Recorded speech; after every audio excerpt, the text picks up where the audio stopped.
Pwede po ba natin i-explain sa mga patients natin kung ano po yung vertigo at kung paano po siya gagamutin? Okay. I-manage ganun. Ang vertigo, unang-una sa lahat, kapag mayroon kang imbalance sa iyong pakiramdam. Like for example, naitulak ka, tapos biglang nahilo ka, magtutuloy-tuloy ka matumba. Yan ang vertigo. So mayroong positional kasi na tinatawag sa vertigo kasi ang sakit na vertigo, kung hindi po ninyo alam, yan po ay accumulation ng calcium doon sa occipital neuralgia, sa likod ng utak. Yung nerve po doon, kapag nag-accumulate po yung calcium, ay naiipit po siya. Yung nerve na yun ay responsible sa ating balance. Pag yun ay... Hindi. Pag naipit, yung ugat mo, bawa, positional. Kumaliwa ka, gumanong ka, naipit na siya, may hilo ka. Iyan po yung vertigo. Ngayon, pag hindi naalis yung accumulation of calcium na yon doon sa likod ng utak, kahit mag-take kayo ng gamot, hindi po mawawala yung vertigo na. Minsan taon na binibilang, 10 taon na, mayroon ka pa rin vertigo. So, para maiwasan yun, punta po kayo dito. Opo. Sandali lamang po yan. Isang treatment lang po. Magaling na po yung vertigo. Pwede na po kayong gumaling.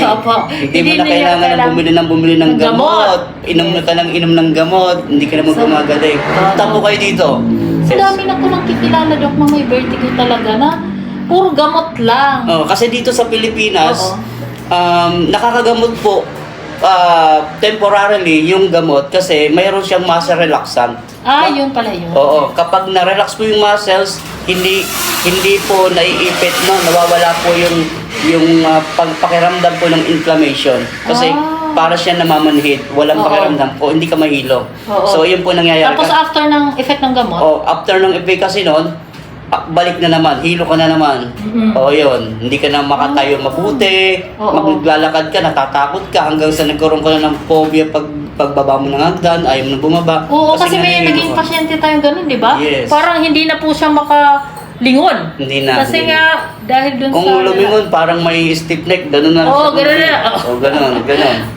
Gano'n. Sa isang treatment lang po yun. Taga Pampanga po yun si Ma'am. Hi, Ma'am. Kung nakikita niyo po kami. Yes. So yun, halos hindi na daw siya makaligo nun. Kasi nga, hilong-hilo siya. Hanggang makarating po ng clinic, ay talagang hirap din pag-akyat ng hagdan.